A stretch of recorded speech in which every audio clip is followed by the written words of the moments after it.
Hare Krishna, my dear Prabhus, dear Matajis. Good morning. Thank you very much for joining our morning japa session. Again, that is 5:30 to 7 o'clock in the morning. You can join the whole session, or you can just chant your rounds with us, log in and log out anytime. Hello muna, Hare Krishna, Rodel, Chantal Mataji, Tina, Levi, I think this is Naomi, then Mother Moksha, Noreen, Rolly, McCoy, Oliver, Paolo, Gail, Jonah, and those who are watching din sa ating Facebook Live. Good morning. My dear Prabhus, Radhanath Prabhu and Navadip Chandra Prabhu. Good morning. You know the drill. Before we enter in the realm of the study ng ating Srimad Bhagavatam, ating yoga philosophy, we should be in the right mood. Mood of request and mood of humility. Join me as we recite the invocation mantras. There you go.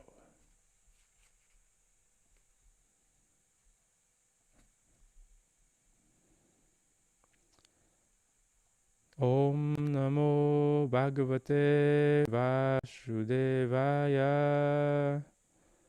Om Namo Bhagavate Vasudevaya.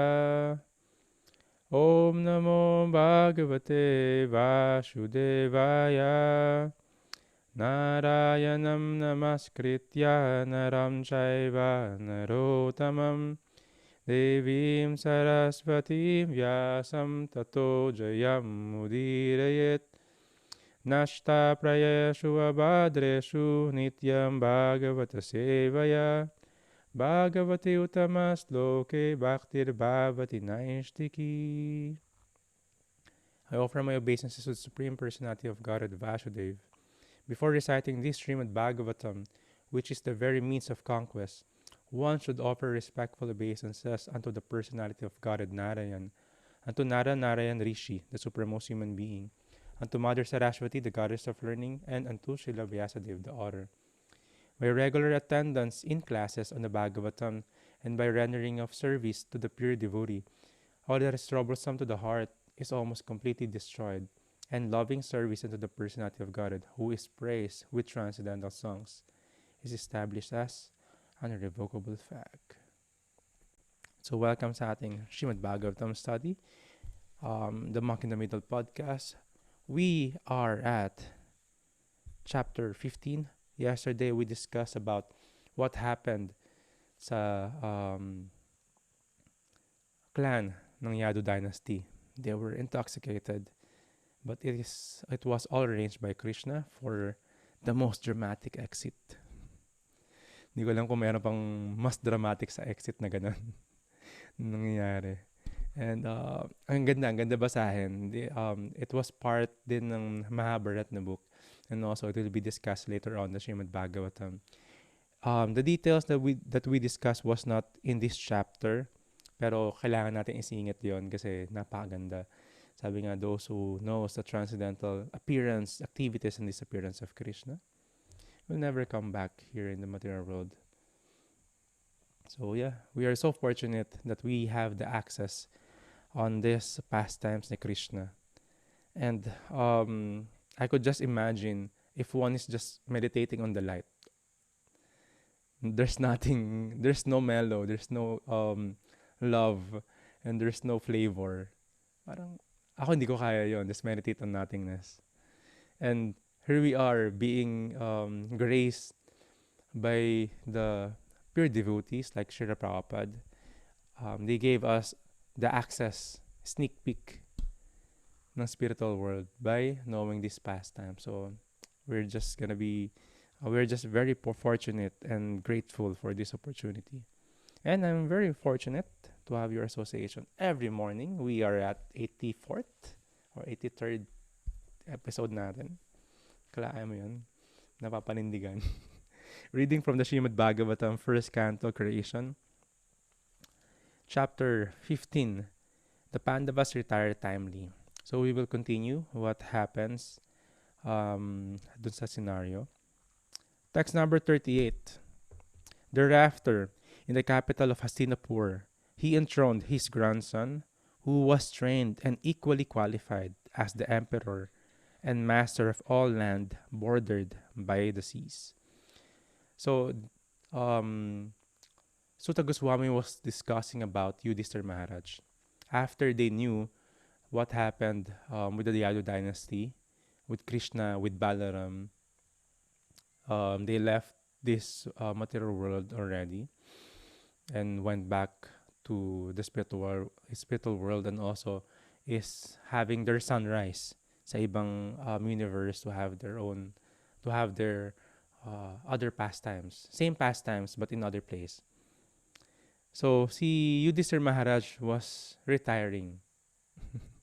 Kaya yung title natin ngayon is The Best Retirement Plan. So wala pa kayo retirement plan? Let us know. Gawa natin yun na magandang magandang plano. And we will learn, of course, galing sa scriptures. Ano ba talaga dapat nga gawin pag nag-retire tayo? Are we just gonna go to the island? Diba? Just gonna drink piña colada or buko juice.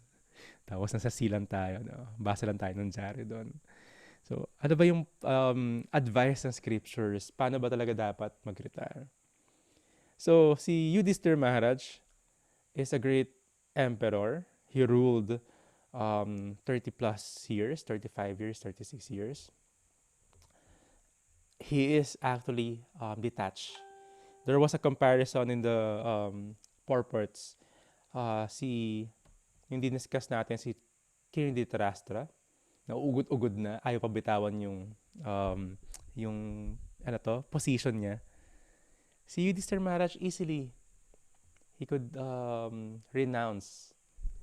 And if yung isang tao is renounced with that position, malalaman mo na he is serving accordingly.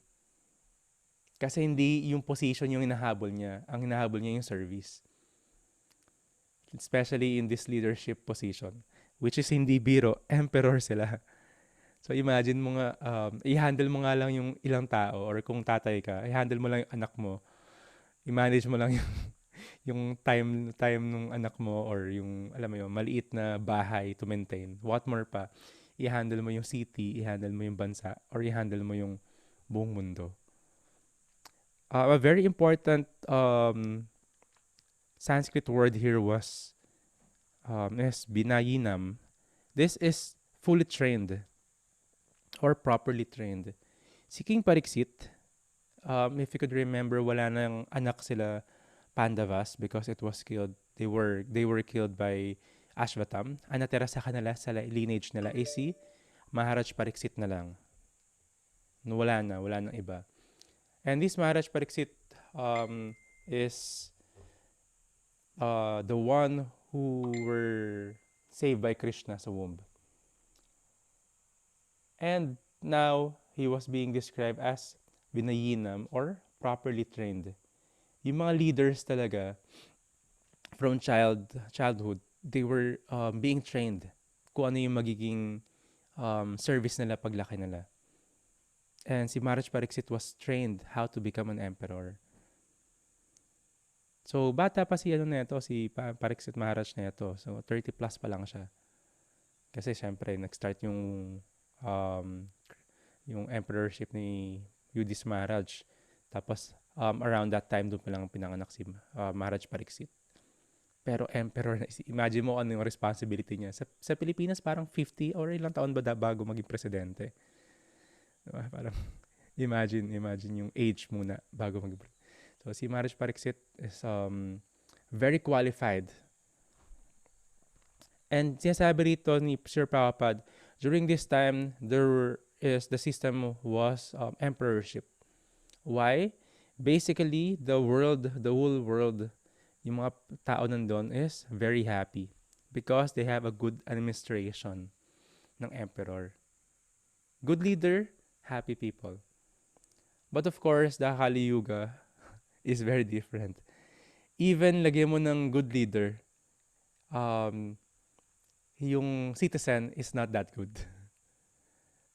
Or even nagpapakabit yung citizen, the leaders are not always good.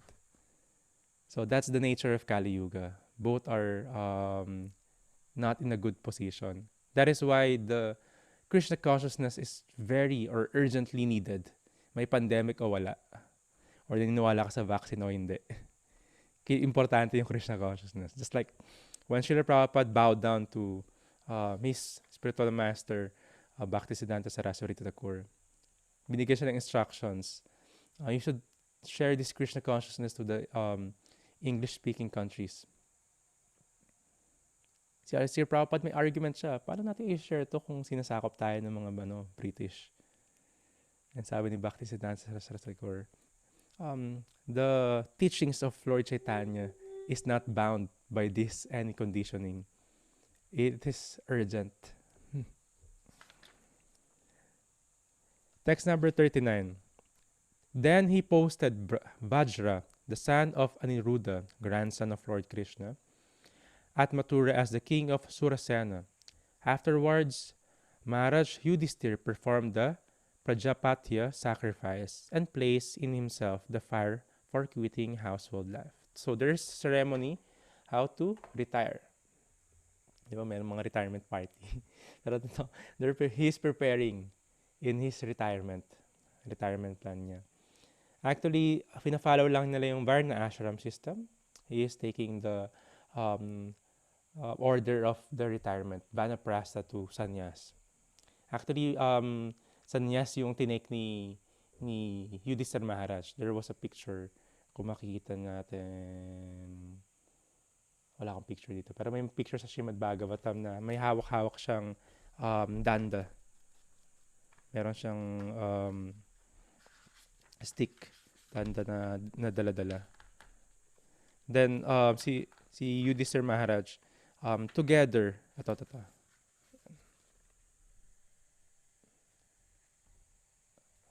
So, he took up the fourth order. So, Sri Prabhupada discussed here, we discussed a lot of times na yung 4 orders of life, pati yung occupations. That is Varna and Ashram, 4 divisions, and the 4 orders. Text number 40. Maharaj Yudhisthira at once relinquished all his garments, belt, and ornaments of the royal order, and became completely disinterested and untouched to everything.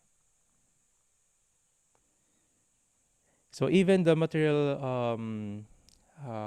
possessions, si Maharaj Yudhisthira, imagine kung ano yung possessions and opulence na meron ng isang emperor. Pero the plan ng retirement, hindi niya para mag-accumulate. Meron akong pension, relax na lang ako, tapos mag-enjoy na lang ako sa pera ko. No. He is retiring from all these things. And ano yung gagawin niya? Malalaman natin in a while. Pero tinuturo dito, especially sabi ni Srila Prabhupada, as long as one is attached to such designation, he is considered materially impure. The so-called leaders of men in the modern age are attached by national consciousness. And yeah, ginagawa nating bayani, yung namatay para sa bayan. So it's sabi ng Srila Prabhupada, these are words from Srila Prabhupada. Sabi niya, foolish people adore such men who die in national consciousness, which is not teaching us how to become detached. Kasi it is just teaching us how to become attached into a certain conditioning. Yung mga suicide bombers naman ng mga Hapon, mga kamikaze, ganito yung thinking nila eh. Same, di ba? Pero ano may nangyari? Okay, I'll die for my country. Tapos ika-crush ko yung jet ko dun sa sa Pearl Harbor. Same. If you could see a different perspective. Pero ito yung thinking, ito yung consciousness. But the Srimad Bhagavatam is teaching us, we are not this body actually. So hindi mo kailangan mamatay for just national consciousness. We should be Krishna conscious. Diba? Little that we know, baka mamaya yung karma ng isang taong ginawa niya yung suicide bombing or suicide na attempt, suicide na like being a kamikaze. Next time, ipanganak siya dun sa country kung saan yung dinestroy niya. Di ba? Parang, that's law of nature. That's law of nature. Pero this, tinuturo sa atin how to become really prepare and to retire. Last text for me at least. Then he amalgamated all the sense organs into the mind, then the mind into life, life into breathing, his total existence into the embodiment of the five elements, and his body into that. Then, as pure self, he became free from the material conception of life. So just like si Arjuna, nung nangyari sa kanya yung nawala si Krishna, he was very distraught and kailangan niya i-meditate yung instructions ni Krishna for him to become sober again. Si Yudhishthira Maharaj is doing the same. He's meditating. It was just in detail na yung mga sense organ niya, just like what we do, why we do yoga. From the sense organ to the mind and using the intelligence and ito, ginamit niya yung breathing. So he's preparing his consciousness sa death. Sri Prabhupada mentioned here kung ano yung explanation ng verse na to. Shortly, this is the essence. In other words, he turned his mind toward the transcendental service of the Lord. So that is the real retirement. For us to not think or be attached to any more material things or conditioning that I am this, I am that, this is my position. No. 100%. Now, maybe meron tayo mga other ilang percent lang na Krishna conscious na mga we have to think kasi we have some material duties. But this retirement is no, 100% kay Krishna na ibibigay ko. At least sabi nga dito, say 15, 20, 30 years. Diba? Ibuhos mo na yung buhay mo kay Krishna. Preparing for that. That is the real retirement plan. Because if you don't prepare for it, next life, same. Same. So that's the power and the, how do you call this? The benefit following these four orders or Varna Ashram. We do our duties, material duties. The gift of it, we are gradually being detached sa mga passion natin, sa mga desire natin. Unti-unti nagiging detached tayo doon as we prepare for this order of our renouncement. But, hindi lang siya na, how do you call this? Hindi lang siya nakarely sa age lang. Yes, there are given age na where, okay, pagdating mo ng 50, you should retire na, tapos you could focus on spiritual life. Kasi 50 ka na, malaki na yung mga anak mo, tapos independent na sila. So, minsan, you could do it earlier or a little bit later. Depende sa situation. Yung iba, they do it early at their, in the stage of their lives. May mga tao na nagsasanyas kaagad. Si Lord Chaitanya took sanyas 20 plus years. Diba? Tinake niya yung order na yun. Si Srila Prabhupada later on sa life niya kasi may family siya.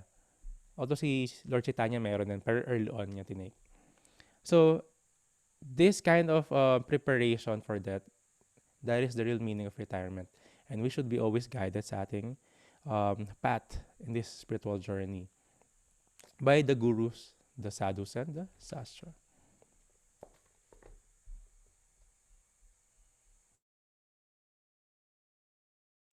Hare Krishna, good morning everybody. Wonderful. Thank you Radhacharan Prabhu for the verses. May retirement plan ka na ba? Wala pa. Feeling ko wala pa ako nagagawa eh. Pwede tayo mag-coffee, Prabhu. Pag-usapan natin yung retirement. Bawal yung coffee sa atin. Coffee shop. Mag-coffee shop lang tayo. Gusto ko lang banggitin kasi parang ngayon may practical example ako na nakikita. Si mother ko naka-join sa atin eh. Si Monet Teves Morales. Mother ko yan eh. Kaka-retire niya lang recently from the Department of Education. Somehow parang galing na arrangement ni Krishna sa kanya kasi dinidesire niya na mag-retire early sana. May hintayin pa sana siyang 5 years before siya actually mag-retire kasi at least may rule yata no, na dapat 65 yung mga teachers pwedeng mag-retire. Pero at somehow, before na nag-pandemic, na-approvehan yung 60 years old pwede na mag-retire. So, yun lang, kino-congratulate ko lang yung mata ko. And nakita ko talaga very, Krishna arranges nicely for the devotees. Kasi biruin mo, kundi, alam mo yun, very timely yung pagkaka-retire ng mother ko na before nag-pandemic, naayos niya lahat yung retirement papers niya, so everything worked out, even yung napaaga na naging 60 years old. So, wonderful. And then ngayon, nakikita ko si mother ko. And even siguro mga sa mga ibang devotees, nakikita nila, very active na si mata ko ngayon, si mother ko ngayon sa mga classes, kasi nilolong niya talaga yon. So, amazing lang the way Krishna really takes care of his devotees, especially if the desire is so strong to practice Krishna consciousness, to focus one's attention, one's kung ano may natitira sa buhay natin, mag-focus na tayo sa devotional service. I-arrange na talaga eh. So we desire, and then we deserve that desire, and then Krishna will provide. So wonderful. So explanation lang dito sa binabasa natin ngayon, how great personalities like Maharaj Yudhishthir is acting under following the Vedic culture and showing us the example how one goes to this point of his life where this is enough, we retire from our so material activities, parang ganun, and then we focus on Krishna consciousness. Although nakita natin very parang may nabasa ako, nag-back read kasi ako dahil of course di ako everyday nakaka-attend, pero dapat everyday nagbabasa para maka-catch up ako dito sa present na natin na text. May nabasa ako sa text number 32 eh. Parang napapano lang ako eh kasi sinabi dito sa text number 32. Maharaj Yudhishthir sort of decided to go back home, back to Godhead. Alam mo yun? Parang nag-decide siya mag-go back home, back to Godhead. Ito, sa text number 32. Gusto ko lang basahin kasi very interesting eh. Makikita natin kung gaano tayo ka-unfortunate dito ngayon sa Kali Yuga in our present condition.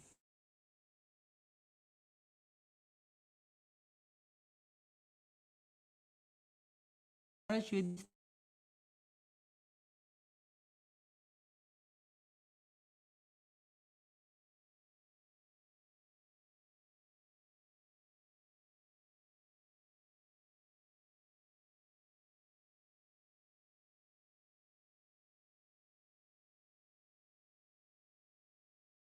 come back to God.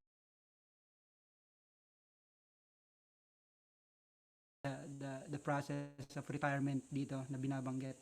Marami pang kailangang process na gawin, may mga ceremony, may preparation on how to do it.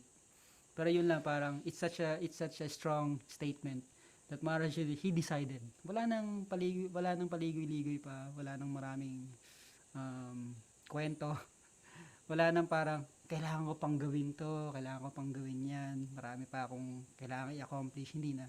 He decided because of the pinag-usapan natin ng mga nakaraan ng mga omens and signs, and then with the confirmation of his brother, this is it, I decide, I go back home, back to God. And so we pray no, na sana at the end of our life, or at least pag meron na tayong enough na pious work or pious activities na na-accumulate, and by sincere practice of Krishna consciousness, nandun din tayo sa magandang consciousness na gano'n. Okay, now we decide. We focus on Krishna consciousness, this devotional service. Focus na tayo. Madaling parang magkaroon ng inspiration kung may mga naririnig tayo ng mga personalities or mga stories na that's how exactly what they did. Parang gano'n. So, may inspire tayo. Text number 42. 41, 42. Yeah, 42. Thus, annihilating the gross body of 5 elements into the 3 qualitative modes of material nature, he merged them in one nescience, and then absorbed that nescience in the self, Brahman, which is inexhaustible in all circumstances. Sa purport ni Srila Prabhupada sa first part, of course, very technically, binabanggit niya yung, yung general na how things come about in this material world. No? These material things, like for example, there's this maybe cameras or microphones. These are all just basically combinations of different chemicals or some things, different combination of things. Then they manifest and then they become something like a microphone or a computer. So parang ganun. Pero sa sinasabi niya sa material body natin, it's a different process. Sabi niya it's because of our desire. Because of our desire, and unfortunately that desire is we decided to turn our back to Krishna, and then we fall into this material creation, and then in so many different forms of life, depending on our mentality, depending on our desire, we have specific type of body. So parang gano'n. So totally different yung process how a certain material body manifests. It's not simply just you combine this and that, but generally also a combination of different elements. Sabi nga yung five gross elements ng material body is the earth, water, fire, and air, diba? Earth, water, fire, and ether, parang ganun. Tapos meron pang mga subtle elements like the mind, intelligence, and the false ego. Pero yun lang, binabanggit lang very technically how these things manifest. And sa Jiva soul, it's because of one's desire that one acquires a specific body. Pero binabanggit ni Srila Prabhupada sa purport niya yung tinatawag na Jivan Mukta na stage. The Jivan Mukta meaning the liberated stage ng isang Jiva soul. Yung pinag-usapan natin nung nakaraan na the pure devotees of the Lord, or those who have perfected the process of Krishna consciousness, even though they are in this material world, living in this material world, but actually they have already transcended because of that concentration in the process of Krishna consciousness. They are out of this world. So parang ganun, sir. They're actually liberated because their thoughts, their activities are focused in Krishna. So and then that's why hindi na siya touched ng material energy. Sabi nga, this material energy nagro-rule dito sa material manifestation, material cosmic manifestation is the material energy of the Lord, whereas the higher planetary systems and the spiritual world is ruled by the energy of internal potency of the Lord. So the devotee who is a pure devotee, who is Krishna consciousness 100%, even though he still here in the material world, it's actually hindi mo na siya pwedeng sabihin nabibilong pa rin siya sa atin siya dito. So he is liberated. That is the actual liberation, not the liberation na pinag-usapan natin ng nakaraan. And nabanggit ko nga na ang daming mga groups, ang daming mga so-called propaganda about liberation. They really don't know what liberation means. So this is clearly explained here, that real liberation means liberation from this material energy, which brings about so many materialistic desires. And then that's why materialistic person, ando pa rin siya sa cycle of birth and death. So there was no liberation there. You go back, parang sabi nga, the wheel of life, parang samsara, ganun. Paikot-ikot ka lang dito sa material creation, because one doesn't really know what real liberation means. So hindi madaling proseso yung tawag dito na yung process ng tinatry gawin ni Maharaj Yudhishthira. So bring mo at his will, sinasabi niya yung mind control na yon, na sinasabi niya, the five senses, di ba, into three quality, di ba, annihilating the body of the five elements. So parang physically siya may mga ginagawa siyang activities na this material body is sineseparate niya from the modes of material nature. So sabi niya, parang hinihiwalay niya or kinakat niya yung tie ng kanyang soul sa material body, parang ganun. Text number 43. And then sabi nga yon, and then only when one is successfully um, done that, then the process of this Brahman or this self-realization or this Krishna consciousness can take place. Parang kailangan this tie is cut. Text number 43. After that, Maharaj Yudhishthir dressed himself in torn clothing. Ito naman, parang medyo more on externals. Muna internal how he is detaching his mind, his alam mo yan, yung mga subtleties ng material body. Ito naman yung sa externals, diba? Dressed himself in torn clothing, gave up eating all solid foods, voluntarily became dumb, and let his hair hang loose. Yung pinakita nga natin sa picture kanina. Maraming ganun na sa India, nagkalat yung mga ganun. Nag-seek ng self-realization. That's why it's very dangerous not to offend, especially pag nasa holidam ka. Kasi you really don't know who's self-realized soul. The self-realized soul may be dressed, or like it's explaining here, maybe they are dressed in a particular way na parang, diba? Mukhang dugyot, haba ng buhok, haba ng balbas. But as we can see here, this is the process. Some just, imitate. Some just imitate. They are not internally liberated, or they're not internally really treading the path of self-realization. Parang it's just a show kasi they can take advantage na people will see them, or this is the self-realized, so he seems to be detached.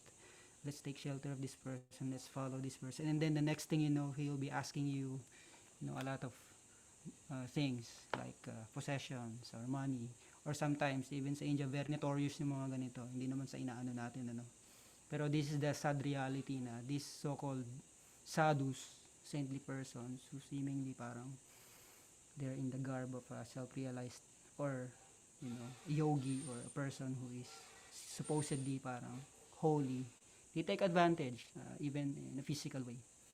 So very unfortunate.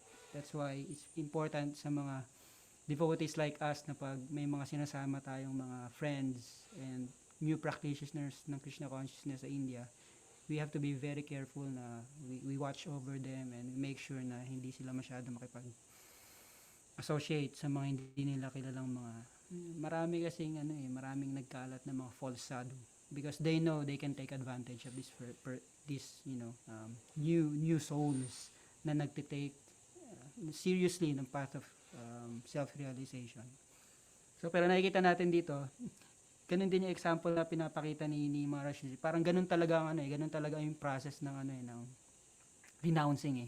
You don't care anymore about your physical looks, kung ano yung suot mo. Sabi nga, the more simple, the better. So parang hindi mo na kailangang kasi like sinabi nga ni Radha Charan Prabhu, parang pwede nating isipin na pakahirap para sa kanya being the emperor, di ba? Daming possession. Parang kulit niya, binabanggit pa talaga belt. Kailangan talagang banggitin yung belt. Ibig sabihin yung belt niya, hindi lang basta-basta yun, mga belt, no? Pure gold na belt yan. Mga Gucci yung belt niya. Just to say na they have the aristocracy. Hindi lang, no?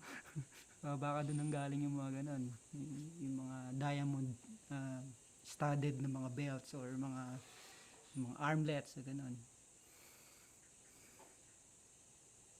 Just to immediately renounce them, hindi madali. Pero for pure devotee of the Lord, who is really by heart knows the value of Krishna consciousness, these things are actually not very important. And parang yung pinag-uusapan natin na nakaraan. For them, it's just like a stool. Once you pass it, then you don't really care about it na parang ano. Parang para sa kanya napakadali lang kasi 'di ba sinabi he decided and then immediately he did this all these things, pinasa niya yung kingdom, minake sure niya everything is still parang pinaka last na mga kailangan niyang gawin na at least yung kingdom is marurule pa rin ng somebody na alam niya na devotee ni Krishna. After that, really ito na, tinitake niya na yung gantong path na yung mga suot niya is ganun na lang. All these combine to make him look like an urchin or madman with no occupation. He did not depend on his brothers for anything, and just like a deaf man, he heard nothing. Yeah. Hindi, kung isipin mo, ano eh, mahirap para sa ating intindihin na parang mahirap sa atin parang ma-realize na ganun lang kadali para sa kanya. Kasi wala tayo sa position ni Maharaj Yudhishthira. Pero para sa kanya, ganun kadali. Kasi alam niya yung actual path. Alam niya yung actual na meaning ng renounced order of life. Hanggang ilang text nga ako? 46 ba? 46. Tapos yun nga, he did not depend on his brothers for anything. Binabanggit lang ni Srila Prabhupada sa purport na all his life, although dependent din yung mga brothers niya sa kanya, but actually yung mga brothers niya is tinutulungan din siya sa lahat na napagdaanan nila. Pero parang ganon. After this, he did not anymore depend on them. So even these family ties, kailangan makat. Parang ganon. The process of renunciation talaga dapat. Parang kapag nasa cliff ka, no, tapos may nagsasabi na sa'yo sa baba, na parang, kunyari mahuhulog ka sa cliff, nakakapit ka na ganyan. Tapos may nagsasabi na sa'yo, sige na, tumalong ka na, sasagip naman kita eh. Hanggat hindi mo binibitawan yon, hindi ka masisave. So in essence, parang gano'n. You have to let go. You have to let go. So yung process of renunciation, talagang i-let go mo lahat eh. Kailangan i-let go mo lahat. Parang ano yun, malalim yun, parang contradiction sa sasabi na, di ba dapat hindi naman ang renunciation, ang secret is to use everything in service of the Lord. Pero what we're talking about here is this Varna ashram stage where one renounces everything. Material in that sense. Pero yun nga, parang you cannot be saved kung hindi ka magle-let go, kung nakakapit ka pa rin sa anything. Kahit na may nagsasabi na sa'yo na, okay na rito, safe na rito, may mga net na, sagipin ka na namin.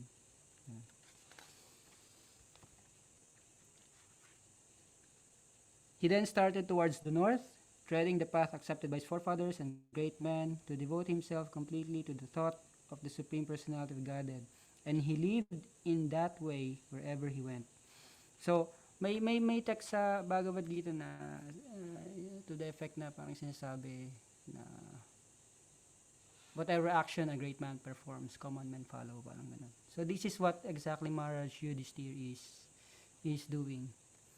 And because of these actions of great men are followed by common man. So we can take this example of Maharaj Yudhishthira,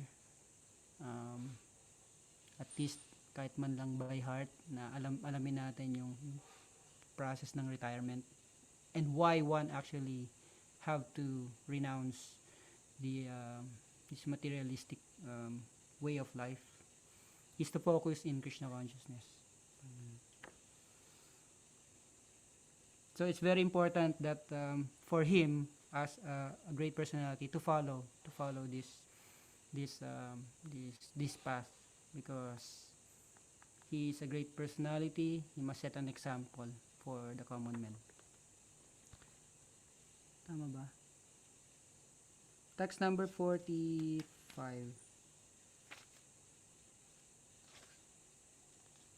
The younger brothers of Maharaj Yudhishthira observed that the age of Kali had already arrived throughout the world and that the citizens of the kingdom were already affected by irreligious practice. Therefore, they decided to follow in his footsteps of in the footsteps of their elder brother. So naturally, because not only because he is their brother, but because they know that Maharaj Yudhishthira is a great personality, pure devotee of Krishna. So they follow his footsteps. Sino bang next? Navadip Chandra pa ba? Nung text ka? 47. 47. So basahin ko lang isang mabilis yung translation ng 46. Sorry if I took up 2 minutes of your time. They all had performed all the principles of religion and as a result rightly decided that the lotus feet of Lord Sri Krishna are the supreme goal of all. Therefore, they meditated upon his feet without interruption. So yung pagpunta, lagi binabanggit yun yung place na north. Because actually, where they are, is of course, alam natin na nasa India sila banda. Yung north na yun kasi is yun to the Himalayas. So, yung mga nagpe-perform ng renounced order of life or who wants to fully focus in the process of self-realization, dun sila actually nagpupunta sa mountains to the north. So, yung Everest, parang ganun. Tapos yun, they know that focusing on the lotus feet of Krishna is the right thing to do without interruption, and then treading the path of renunciation, focusing on the Lord Krishna. Then this is the right process of meditation. So they followed his brother. Parang ganun. Navadip Chandra Prabhu. Hare Krishna. Good morning, everyone. So, we are in the text 47 and 48 kasi sila. Pero before, gusto kong pasalamatan. Ini-spoiled ako nitong mga dalawang to. Yan si Radha Charan. And siya yung nag-ayos na itong nasa arrangement na to with lights and all. Dumating ako ganito na. I really appreciate this. Thank you. Masyado ako nice. Ikaw ba naman magkaroon ng mga kaibigan na ganito? Hindi ka gaganahan sa consciousness. So, and sabi dito sa text 47 and 48, thus by pure consciousness, due to constant devotional remembrance, si Yudhishthira Maharaj, they attain the spiritual sky, which is ruled over by the Supreme Narayan, Lord Krishna. This is attained only by those who meditate upon the one Supreme Lord without deviation. So makikita natin ito yung ito yung sinasabi ni Radhanath Prabhu na nag-decide siya. Madali lang para sa kanya kasi along the way inangkor niya na yung attachment niya doon. And then sabi ni Carla Mataji sa comment na mahirap mag let go.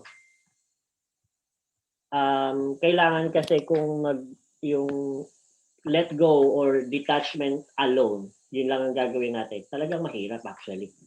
Pero kung we attach to someone which is higher, then andoon yung focus natin. Madali lang yon. Kumbaga, ayaw mong iwanan ayaw mong palitan yung cellphone mo kasi you value pa rin. Pero pag may nakita kang magandang specs na cellphone na mas higher doon at sa tingin mo kaya ng capacity mo kuhanin yun, madali mo lang i-let go yung mobile phone na yun at kunin mo yung bago. So ganun din yun sa sa buhay natin na yung letting go na yan.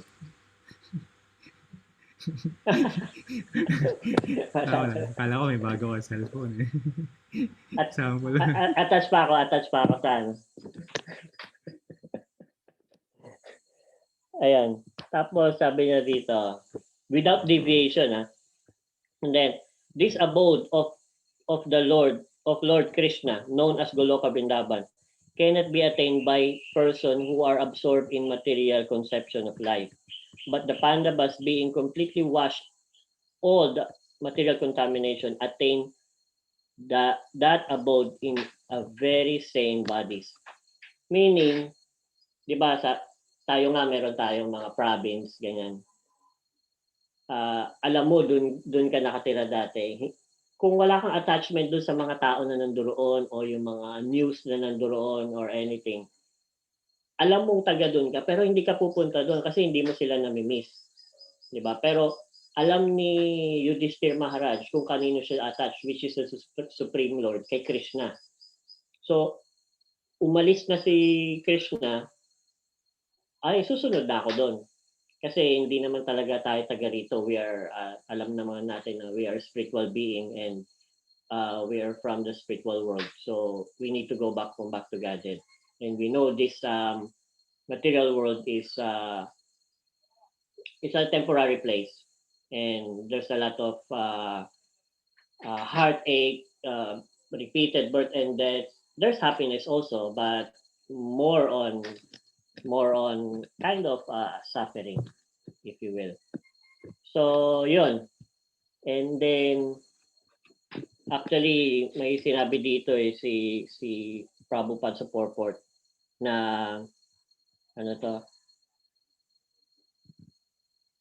whatever he may be can attain the perfection of a twice-born Brahmana by undergoing the spiritual disciplinary action under the guidance of the bona fide spiritual master. Exactly as a chemist can turn gunmetal into gold by chemical manipulation.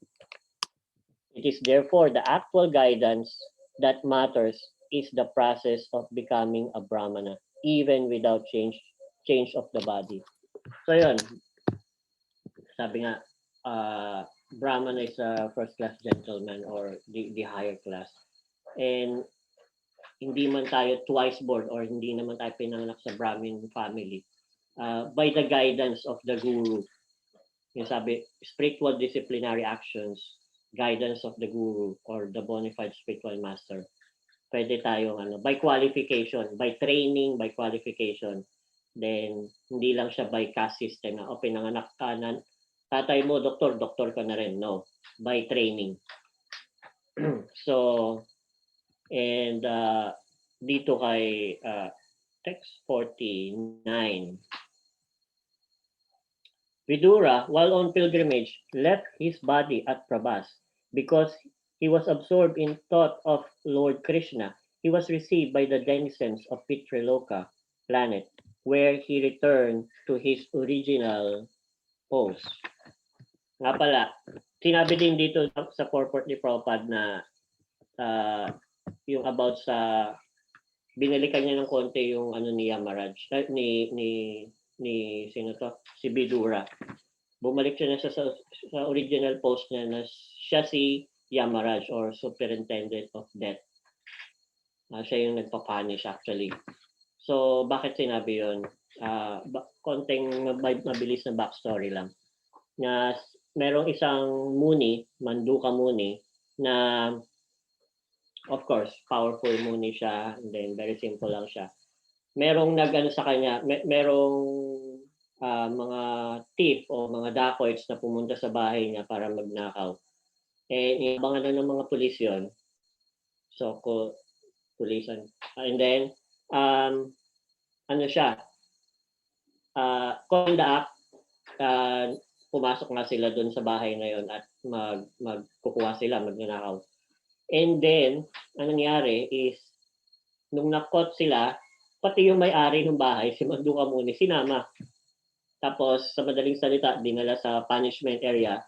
And then, sabing ganon, he will be pierced on, he will sentenced to death by pierce. So, nakikita natin yung mga kasama niyang dacoit, okay lang, alam nila na may ginawa silang kasalanan. Pero siya, hindi siya kasali dapat doon. So, sobra iba yung klase yung galit niya. Sobrang galit na galit siya. And then, distinguish ng mga kawal yun, mga pulis yun, sabing ganun. But iba yata. Tapos, hinahanap niya na yung pinakamataas. Na bakit kailangan ako yung may-ari ng bahay, ako yung ninakawan. Pero bakit kailangan ako dito? Tapos pierce pa, sentence pa, death. Tapos by pierce. Sino ba yung mga pinuno nyo dito? Daling nyo ako doon sa kanya. Anyway, dinala siya. Kaya Maharaj niya.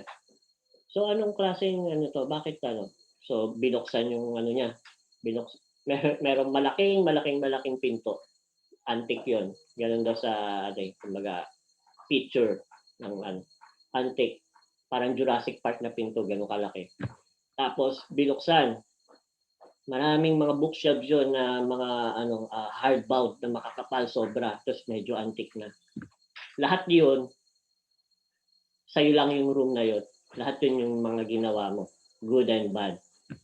Naka-compile lahat doon. Yan. So, sobrang laki nun. And then, pinakita, mas advanced yung technology nila. Pinakitang ganun, hologram. Bakit ka na-sentence ang ganyan? Kasi nung bata ka, meron kang tinutusok-tusok na bag noon. So, yun, ganun kaya nabigyan ka na sentence sa ganyan. So, pinapakita doon na yung ganun katindi yung strictness ng law of karma. Tapos sabing ganun, kalukuhan yan, bata pa ako niyan. Hindi ko pa alam yan. Bakit, anong klaseng management yan o anong klaseng decision yan? That kind of intelligence is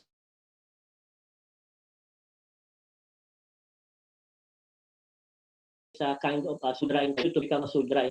Pero yung mga muni kasi pag nagpe-curse sila is laging may blessing pa rin. So sudra nga siya as bidura pero ayun kamag-anak siya ni Krishna. So yun yung history ng mga yoga mat nyo, yung manduka. Siguro nabasa nung may-ari ng manduka yung history ni manduka mo. But anyway, so sa 50 is text 50. Draupadi also saw that her husband, without caring for her, were leaving home. She knew well about Lord Vasudeva, Krishna, the Supreme Personality of Godhead. Both she and Subhadra came absorbed in thoughts of Krishna and attained the same result as their husband. Actually, hindi naman talagang walang care. Kumbaga, dun pa lang sa along the way ng life nila, anduro na yung care. Ngayon, itong final test, hindi na kailangan sabihin. Kasi alam na na kumbaga yung lagi sinasabi ni Radhacharan, you know the drill. Draupadi, alam mo na yung drill. Ito na yung pinaghahandaan natin na final exam na alam mo na yung gagawin. Pagka ito na yung nangyari, magre-renounce na, sumunod ka na. Kasi we'll go back home, back to Godhead lahat. Alam nila yung gagawin nila actually. So katulad dito sinabi ni Prabhupada, when flying an airplane, one cannot, sa purport ni Prabhupada sa text 50, when flying an airplane, one cannot take care of other planes. Everyone has to take care on his own plane. And if there is any danger, no other plane can help another in that condition. Similarly, at the end of life, one has to go back home, back to Godhead. Everyone has to take care of himself without help rendered by another. The help is, however, offered on the ground before flying in space. So yun na.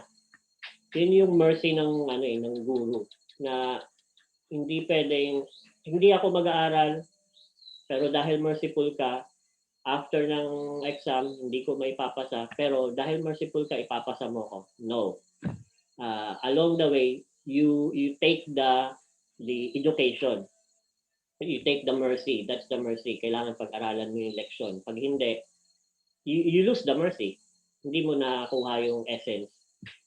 So, ganun din sa family natin na okay, hindi pwedeng spoon feeding lahat doon sa anak natin na hindi siya mabubuhay nang wala ako. Ang pinaka best gift natin sa anak natin o kung sino mang subordinate natin o kung sino mang we care is education. Kailangan kahit wala ako, kaya mo. Pero yung academics na yan, tsaka yung paano ka mabuhay o kailangan magtatrabaho ka, ganito, makisama ka, ano lang yan, kumbaga craftsmanship or okay yan for the body, to keep the body and soul together.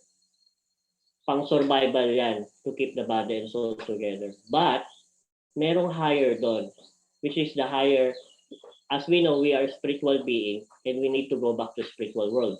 So spiritual education is highly needed, highly recommended, na alam nila na merong Diyos and kailangan ma-attach sa Diyos, because kung hindi, we'll go back to repeated birth and death. And we don't want that.